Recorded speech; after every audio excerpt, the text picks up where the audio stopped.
Component थे। एक component था इलेक्ट्रिक फील्ड वेक्टर का और दूसरा कंपोनेंट था मैग्नेटिक फील्ड वेक्टर का। ठीक है, इलेक्ट्रिक फील्ड वेक्टर का कंपोनेंट जो था वो हमें देखने में मेरी हेल्प करता था। ठीक है, देखने में हमें सहयोग करता था। हम अगर बोले कौन सा कंपोनेंट देखने में हेल्प करता है तो आप बोलोगे electric field component is only responsible for vision. मैंने आपको लिखाया भी था। तो बेसिकली इलेक्ट्रिक फील्ड एनर्जी और मैग्नेटिक फील्ड एनर्जी प्रोपोगेट हो रही थी। तो एनर्जी को हमने एक वेक्टर रूप दे दिया। क्या दे दिया? जैसे एरिया का वेक्टर रूप छोटा एरिया, एरिया वेक्टर बोला था। वॉल्यूम का एक छोटा रूप वॉल्यूम वेक्टर। उसी तरीके से लाइन का एक छोटा एलिमेंट या तो लाइन का छोटा एलिमेंट हमने इस्तेमाल किया था मैग्नेटिक फील्ड में। याद है म्यू सावर्ट लॉ में म्यू नॉट अपॉन 4 पाई आई डीएल साइन थीटा, याद है ना? तो डीएल क्रॉस आर लिखा था, डीएल क्रॉस आर। तो डीएल क्या था? Line element, line vector. तो इसलिए मैं इसको वेक्टर बनाना था और हमने क्या किया भाई, इसको वेक्टर बनाना है, इसका नाम दे दो पॉइंटिंग वेक्टर। क्या नाम दे दो इसका? Poynting vector. ठीक है, तो पॉइंटिंग वेक्टर जो है वो बेसिकली एनर्जी वेक्टर है। क्या है? एनर्जी। तो एनर्जी वेक्टर हम लोग रिप्रेजेंट करते हैं कैपिटल एस से। ठीक है, कैपिटल एस क्या होता है?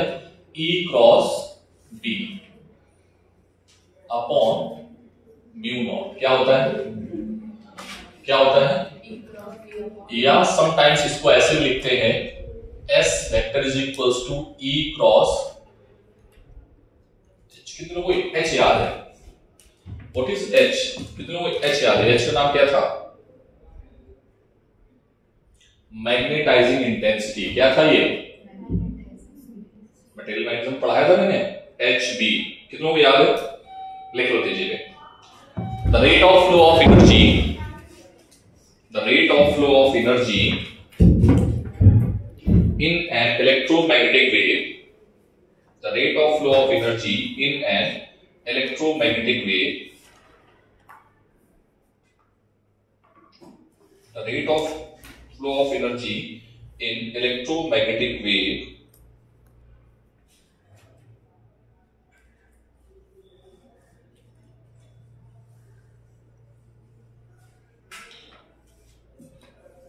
is decided by is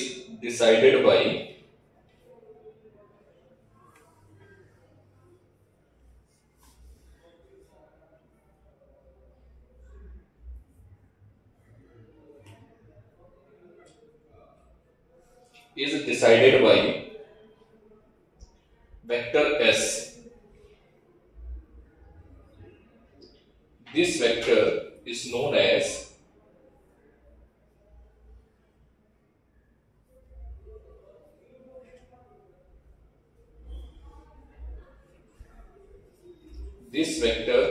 is known as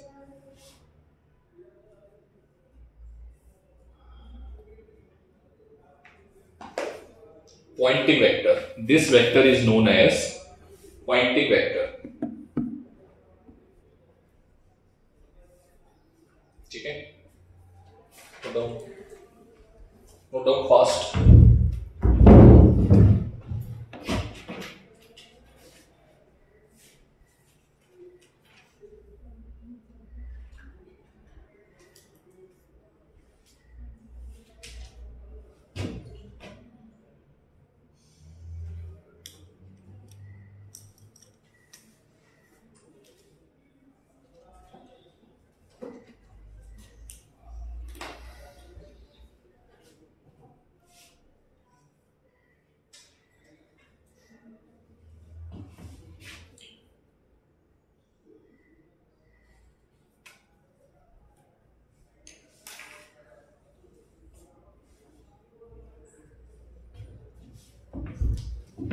ठीक है, मैग्नीट्यूड का भी फॉर्म लिख दिया है मैंने, तो देख लेना।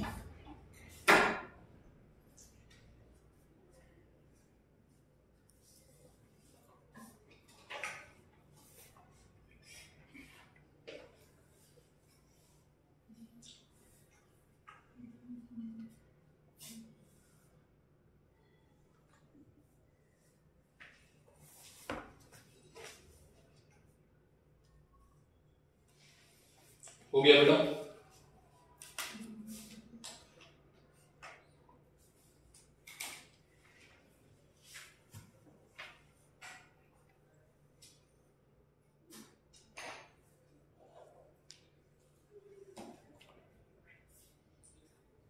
अगर बेटा हमें एवरेज वैल्यू निकालना है, क्या निकालना है, तो एवरेज वैल्यू में 1/2 और आ जाएगा, क्योंकि ई और बी के साथ कौन सा कंपोनेंट होता है, साइन का कंपोनेंट। तो साइन का स्क्वायर करोगे उसका एवरेज वैल्यू निकालोगे 1/2 आएगा। ठीक है, तो एक पॉइंट और लिखा है जो आपकी बुक में लिखा है उसको नोट करोगे। ठीक है, खुद से 6 पॉइंट जो है, ठीक है, 6 पॉइंट में 1 2 3 थर्ड पॉइंट देखना, उसको थर्ड नाम दे देना। थर्ड नाम देने के बाद में एस एवरेज करके लिखा है E M B M upon 2 mu naught. 2 कहां से आया सर, आपने यहां पर 2 नहीं लिखा है सर, आपने यहां पर 2 क्यों नहीं लिखा है, वहां पे लिखा है, वहां आगे एवरेज भी लिखा हुआ है, दिखा। 6 में थर्ड पॉइंट लिखना है एज इट इज, लिख डालो पूरा जल्दी से तेजी में।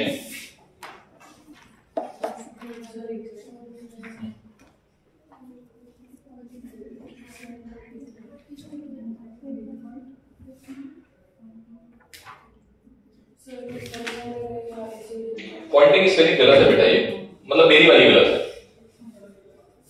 हाँ मेरी वाली पी यू वाई होता है, मैं भी वाई वाई लिखने वाला था बट मैंने कहीं से इसको लिख लिया, ठीक है।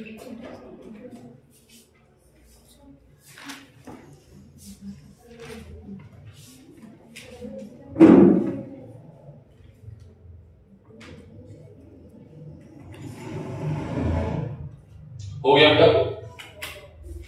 कौन सी प्रॉपर्टी चल रही है, क्यों बच्चों, आई थिंक ये 14 के आसपास आ गए हम लोग। प्रेशर पढ़ाया, इंटेंसिटी पढ़ाया, एनर्जी वेक्टर पढ़ाया, ठीक है, 3 और जुड़ गई हैं। प्रेशर नहीं पढ़ाया, पढ़ा चुके बेटा प्रेशर, प्रेशर का फॉर्मूला तुम बोल रहे हो लिखवा दिया तो पढ़ा ही होगा तो, ठीक है कोई नहीं। अच्छा पावर का है, प्रेशर नहीं पढ़ाया, सॉरी पावर, ठीक हो गया। थर्ड लाइन लिख ली सभी ने। नेक्स्ट ये थर्ड लाइन सभी ने पूरी लिखनी है और मैथमेटिकल पार्ट में लिखना है, 2 क्यों आया है वो भी पता चलना चाहिए, ठीक है। बोलो भाई क्लियर है, कोई डाउट नहीं है। तो एवरेज वर्ड से कंफ्यूज मत होना, इसलिए बहुत ध्यान से चीज को देखना कि फॉर्मूले में एवरेज तो मैंने नहीं लिखा है। अगर मान लो क्वेश्चन में आ गया कि what is the average electric field intensity of electromagnetic wave, तो आंसर में 1/4 होगा या 1/2 होगा, 1/4, 1/2 पे टिक करके मत चले आना, अरे सर ये तो हमें आता था, वो टिक करके भी चले आए। ज्यादा पढ़ने की भी पता है खामियां ये भी होती है, ज्यादा पढ़ने से भी गलतियां हमसे हो जाती है, ठीक है। तो ज्यादा पढ़ने से सब ज्यादा नहीं पढ़ना चाहिए, नहीं ऐसा नहीं है, एक्यूरेट पढ़ना चाहिए और उस चीज को देख, इसी में क्वेश्चन फंसाएगा आपको, ठीक है। नेक्स्ट पॉइंट, नेक्स्ट जो भी पॉइंट है प्रॉपर्टी का देख लेना। नेक्स्ट पॉइंट होगा रेडिएशन प्रेशर।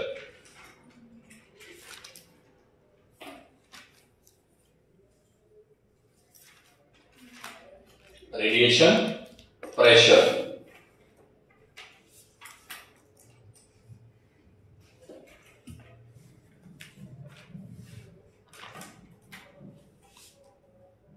बोलो बेटा, रेडिएशन प्रेशर का फॉर्मूला क्या होगा। अगर सरफेस परफेक्टली एब्जॉर्बिंग है, केस दो केस बनाओ, एक सरफेस केस, ये मैं भी पढ़ाऊंगा नेक्स्ट चैप्टर में, ठीक है। ये फॉर्मूला फिर से आपके दुनिया में फिर से भी आएगा, ये फिर से भी पढ़ोगे ना आपकी लाइफ में फिर से आएगा, ठीक है। तो रेडिएशन प्रेशर पहला है, if body is perfectly absorbing या सरफेस इज परफेक्टली एब्जॉर्बिंग,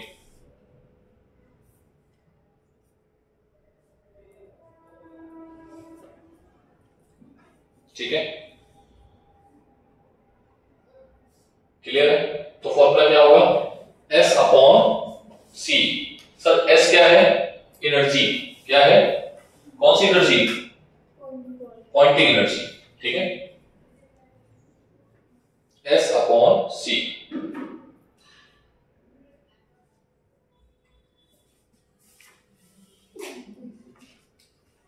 हो गया। नेक्स्ट केस, अगर क्या है, if incident radiation is partially perfectly reflecting, perfectly reflecting,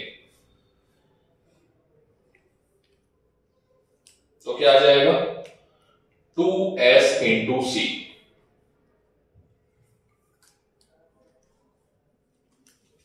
ठीक है।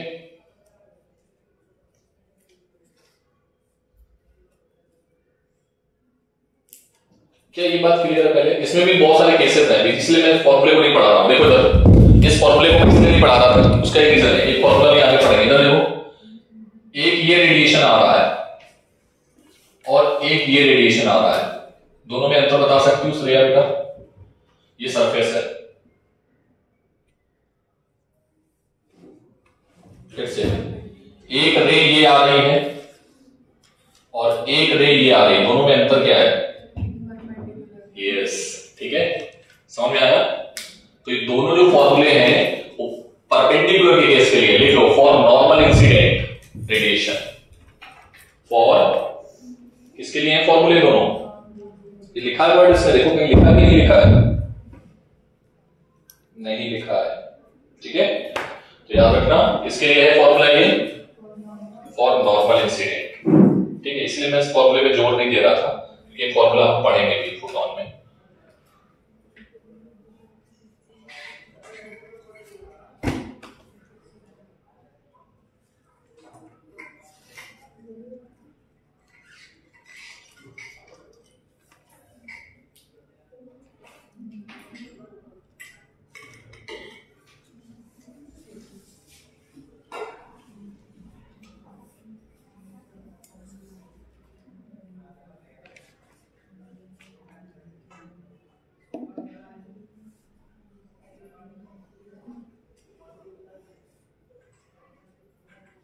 नेक्स्ट 9th नंबर पॉइंट क्या लिखा है? Electromagnetic wave obey the principle of superposition, write down.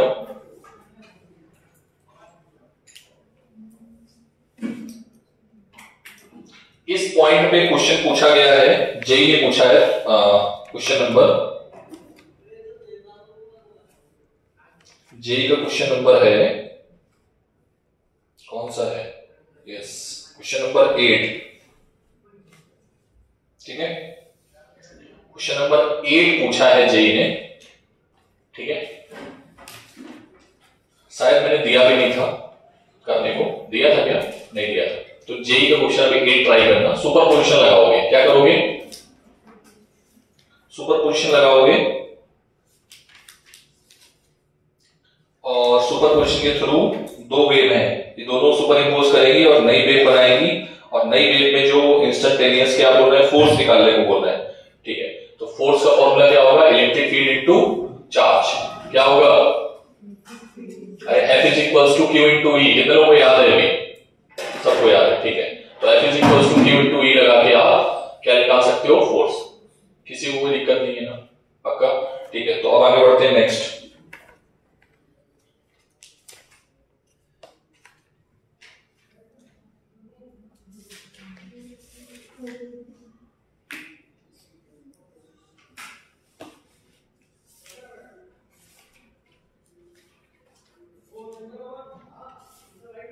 Question number 17 देख लो, नीट वाला जो गिवन है।